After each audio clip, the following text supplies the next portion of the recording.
এই ভিডিওতে এখন আমরা ডিলিটের কাজটা করব। ডিলিটের কাজটা করার জন্য আমার নতুন করে এখানে কোনো ডিলিট ডট জেএসপি পেজ তৈরি করার কোনো প্রয়োজন নাই। আমরা এটা সরাসরি প্রোডাক্ট কন্ট্রোলারের মধ্যে প্রোডাক্টের আইডিটা পাস করে ওইখান থেকে ডিলিট করে দিই। সো ডিলিট করার জন্য আমরা এখানে ইউজ করব হচ্ছে প্রোডাক্ট কন্ট্রোলার। আমরা প্রোডাক্ট কন্ট্রোলারের নামটা এখানে নিয়ে আসলাম কপি করে, এবং প্যারামিটার হিসেবে পাস করব হচ্ছে পিআইডি ইকুয়াল টু, এই অংশটা আমি কপি করে নিতেছি কারণ এর মধ্যেই প্রোডাক্টের আইডিটা থাকবে। ওকে, সো এটা আমরা কোথায় পাস করতেছি? এটা হচ্ছে প্রোডাক্ট কন্ট্রোলারের মধ্যে। প্রোডাক্ট কন্ট্রোলারে যে এখন আমরা এখানে একটা কন্ডিশন লিখব। এখানে কন্ডিশনটা হবে যে ইফ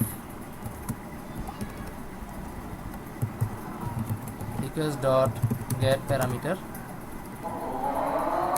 পিআইডি যদি নাল না হয়। ওকে, সো এই কন্ডিশনটা চেকের মাধ্যমে আমরা বুঝতে পারবো যে প্রোডাক্টের আইডিটা আমরা পাঠাচ্ছি ডিলিট করার জন্য। সো এখানে আমরা রিকোয়েস্ট ডট গেট প্যারামিটার পিআইডির মাধ্যমে আমরা চেক করে নিচ্ছি যে রিকোয়েস্টের মধ্যে প্রোডাক্ট আইডিটা আছে কিনা। যদি থাকে দেন আমরা ডিলিটের কাজটা করব। সো এখন আমরা এখানে একটা কিউরি লিখবো। আমরা সম্পূর্ণ অংশটা এখান থেকে নিয়ে আসি। এখান থেকে আমরা এটাই আবার কপি করে নিয়ে গেলাম এবং এই কপিটা এখানে দিয়ে দিলাম। এখানে বেশ কিছু জিনিসপত্র চেঞ্জ হবে। আমার কোনো প্রোডাক্টের নেম, প্রাইস, কোয়ান্টিটি এগুলোর কোনো প্রয়োজন নাই, এবং এখানে সেট করার কোনো প্রয়োজন নাই। আচ্ছা, সেট করলেও করতে পারি, নো প্রবলেম। ওকে, সো শুধুমাত্র আমাদের প্রোডাক্টের আইডিটা সেট করার প্রয়োজন, আর কোনো কিছু এখানে সেট করার দরকার নাই। এখানে আপডেট কিউরির জায়গায় আমরা লিখবো এখন delete from product where PID something, এবং এখানে প্যারামিটার হিসেবে শুধুমাত্র একটাই যাবে, একটা প্যারামিটার যাবে এবং সেটা হচ্ছে পিআইডি। দেন যদি স্টেটমেন্টটা আপডেট হয়, আমরা এখানে ভ্যালুর মাধ্যমে একটা সাকসেসফুল মেসেজ দেখাবো, product deleted successfully, product not deleted. Okay, so আমাদের যে কাজগুলো করার দরকার ছিল সব কিছুই কমপ্লিট। আচ্ছা, এখানে আরেকটা কাজ করতে হবে, সেটা হচ্ছে এডিট পেজের জায়গায় এখন আমরা রিটার্ন করব হচ্ছে ইন্ডেক্স পেজের মধ্যে, এবং ইন্ডেক্স পেজে যাওয়ার সময় আমাদের কোনো প্রোডাক্টের আইডির প্রয়োজন নাই নিয়ে যাওয়ার। সো আমরা এখানে একটু চেঞ্জ করে দিলাম যে রিকোয়েস্টটা আবার ফরওয়ার্ড করবে কোথায়? ইন্ডেক্স পেজের মধ্যে। সো যদি আমার সব কিছু ঠিকঠাক মতো থাকে, প্রোগ্রামটা ঠিকঠাক মতোই রান করার কথা। আমি আবার রিফ্রেশ দিলাম, এবং এখানে যদি আমি সাপোজ এটাকে আমি যদি ডিলিট করতে চাই, আমি এখানে ডিলিট ক্লিক করলে এখানে একটা মেসেজ দেখাবে যে এটা ডিলিট হয়ে গেছে। সো ডিলিট, হ্যাঁ, প্রোডাক্ট ডিলিটেড সাকসেসফুলি, এবং এখান থেকে আমার প্রোডাক্টটা চলে গেল। আমি আরেকটা ডিলিট করলে সেটাও চলে যাচ্ছে, অর্থাৎ আমাদের কোড সিস্টেমটা সম্পূর্ণভাবে ঠিকঠাক মতোই কাজ করতেছে। তো এখান থেকে ইনসার্টে গেলাম। ইনসার্টে যেয়ে আমি যদি বলি প্রোডাক্টের নেম, এখন বলবো ফুটবল, এবং প্রাইস দিলাম হচ্ছে 5000, কোয়ান্টিটি দিয়ে দিলাম 120, এবং যদি আমি এন্টার দিই, প্রোডাক্ট সেভ সাকসেসফুলি। আরও একটা প্রোডাক্ট সেভ করি এখানে, সাপোজ এখানে আমরা সেট করতে পারি ব্যাগ, 4000, কোয়ান্টিটি হচ্ছে 20টা। ওকে, সো প্রোডাক্ট সেভ সাকসেসফুলি।